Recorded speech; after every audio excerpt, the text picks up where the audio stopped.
Okay, Peter, so I suppose really, in a way to introduce this talk, we could say boxing has a problem, and that problem is the rankings. And there was, interestingly enough, this week, Boxing News has come up with a solution. So I suppose really, first of all, we need to look into the problem in order to see if the solution is going to work. But I think it's an interesting move, and it could go nowhere, or it could, if it's taken up, prove to be a bit of a way out of the alphabet soup mess that boxing tends to find itself in. So I'll start off by saying, much as it absolutely pains me to say it, the champions of Europe in men's football are Italy.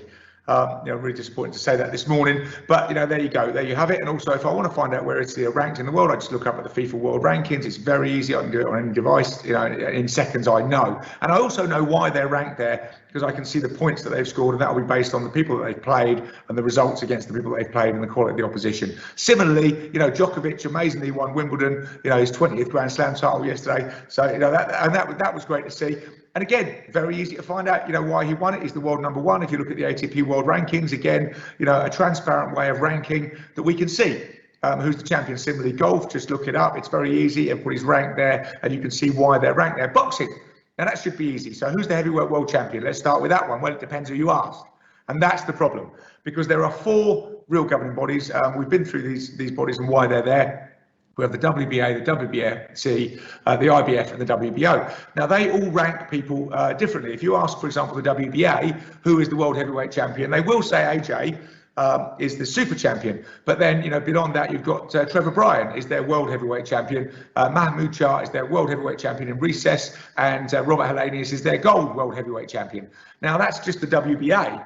If we move on to the WBC, they would say that Tyson Fury is their number one, but they wouldn't rank Anthony Joshua at all because he has the other belts. And similarly, if you go back to the WBA, they won't put Tyson Fury anywhere in their rankings. Now, this doesn't encourage the best to fight the best, because once you've got a belt, and then so you can have basically up to 5 world champions per governing body. There's 4 governing bodies, so you can imagine the mess that is created in each division. So this without the argument is that this gives fights commercial value. So people want to go and see a world champion. If there's more world championship belts floating around, then it gives commercial value to, a promoter can stick that belt on their promotion. They get more interest, they sell more tickets, the fighter makes more money, and everybody's happy. And we all sort of hark back to these halcyon days of, 8 weight divisions and 8 world champions, so a single world champion in each division. And we still kind of chase after that elusive dream all the time, because we love the idea of unified titles, we love the idea of undisputed. We recently obviously had Josh Taylor's great victory, and he got all 4 belts. But realistically, because of the politics of boxing and because he's amassed all 4 belts, he won't be able to keep them. Now that sounds daft to a non-boxing head, but they're all going to want their different challengers from each belt to be able to fight for the belt. So it's almost impossible to accommodate all these people, and you end up with lots of meaningless fights. Because as I've said, because each division, each governing body will weed out the champions from other belt holders, they end up with really a sort of subpar top 10. Who are the contenders for their belt. So it's all a bit of a mess, and I think a statistic I read in the Boxing News Review, that was out of 84 current male world champions, only 71 of those have not engaged in a meaningful contest to say that they are the champion. In other words, the number 1 fighting the number 2. So most people floating around there saying they're world champions are in that sense of the definition of a world champion, not a world champion. So the idea is, how do we move out of this? Because obviously there's lots of vested interests as well. Promoters align themselves to a particular belt, and then they push their fighters up those rankings, they jostle, and also these rankings aren't particularly transparent. Why these fighters appear to be ranked and fighters jump certain rankings before they get certain fights, it's not clear really why they get that and why that happens. So the problem is, well, there's the problem. It's outlined, that's the mess that boxing's in. So what's the solution? Well, interestingly enough, this week, Boxing News said what they're going to do is they're kind of going to do away with saying this person's a world champion, that person's a world champion, based on the belts, based on the titles. What they're going to do is they're going to adopt the Transnational Boxing Rankings, TBR. Now, the Transnational Boxing Rankings are an independent body. They were established in 2012. They have independent adjudicators on them, and their only criteria, or their only way of making sense of this, is to rank fighters according to what they've achieved, who they boxed, and then give an independent, unbiased ranking in each weight division to try and identify a sort of singular world champion. Now, Boxing News are going to join that committee. Boxing News are sort of unbiased and unaligned. You have the Ring, obviously, who do very good rankings, but they are aligned to Golden Boy Promotions. So, there is always the argument that they could favour, the Golden Boy fighters.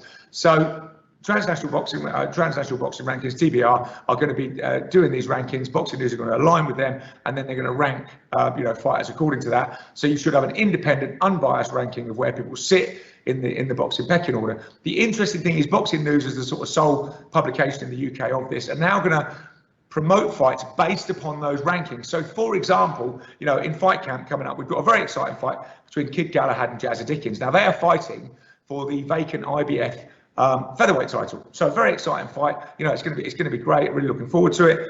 But to contextualise that, whereas we would, Boxing News would previously have said this is for the IBF World Featherweight Championship. Kid Galahad against Jazza Dickens. They will say Kid Galahad, world number 4, is boxing Jazza Dickens, world number 9.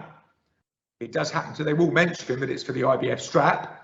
And the IBF strap is attached to that fight. But that will contextualise for the boxing fan where these guys sit, what they're boxing for, and then you can go out and really find who is the number 1 heavyweight. So they're trying to make the belts irrelevant in a way, as if the belts in a way haven't made themselves irrelevant by just, by having so many super champions, so many recess champions, so many everything else.